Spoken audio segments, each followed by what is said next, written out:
অপরিকল্পিত নগরায়ন, জীবাশ্ম জ্বালানি পোড়ানো ও গ্রিনহাউস গ্যাস নিঃসরণের কারণে বিশ্ব জলবায়ু ও তাপমাত্রার প্যাটার্নে আসছে পরিবর্তন। আর এর সবচেয়ে বেশি খেসারত দিচ্ছে বাংলাদেশ সহ তৃতীয় বিশ্বের উন্নয়নশীল দেশগুলো। এরই মধ্যে গেল শুক্রবার বিশ্ব তাপমাত্রা সম্পর্কে নেতিবাচক খবর দিল জাতিসংঘ।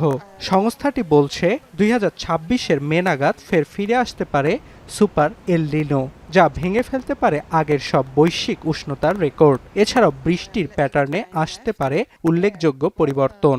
An El Niño event is expected to develop from mid-2026. As we know, El Niño has a major impact on rainfall patterns, on temperature patterns, and tends to increase global temperatures.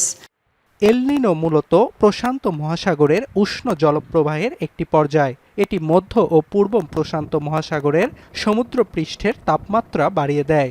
এল নিনো সাধারণত 2 থেকে 7 বছর পর আসে এবং 9 থেকে 12 মাস পর্যন্ত স্থায়ী হয়। El Niño also lead to a spike in the global temperature. We are expecting that in 2027 we will have high temperature, and depending on the intensity of the El Niño event, we might reach or breach temporarily the 1.5 like we did in 2024.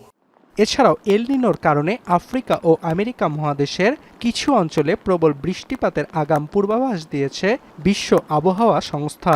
Some excessive rainfall, for example, the Greater Horn of Africa, the southern part of South America, Argentina. And on the contrary, we also have large region where we see drought condition. An example could be a large part of Australia, Indonesia, Southeast Asia. দক্ষিণ এশিয়ার দেশ হওয়ায় এল নিনোর কারণে বাংলাদেশেও বৃষ্টিপাতের প্যাটার্নে পরিবর্তন ও তাপমাত্রা বাড়ার শঙ্কা রয়েছে। এছাড়াও যুক্তরাষ্ট্রের ন্যাশনাল ওশেনিক অ্যান্ড অ্যাডমিনিস্ট্রেশনের জলবায়ু পূর্বাভাস কেন্দ্র জানিয়েছে মে থেকে জুলাইয়ের মধ্যে এল নিনো তৈরির সংখ্যা 61%। এটি 2026 সালের শেষ পর্যন্ত স্থায়ী হতে পারে।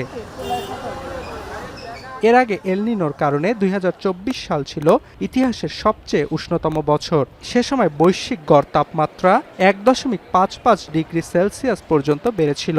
এল নিনোর বিপরীত পর্যায় লা নিনা নামে পরিচিত, যা শীতল জলপ্রবাহের সঙ্গে যুক্ত। অর্ণব প্রসাদ, এখন বিশ্ব।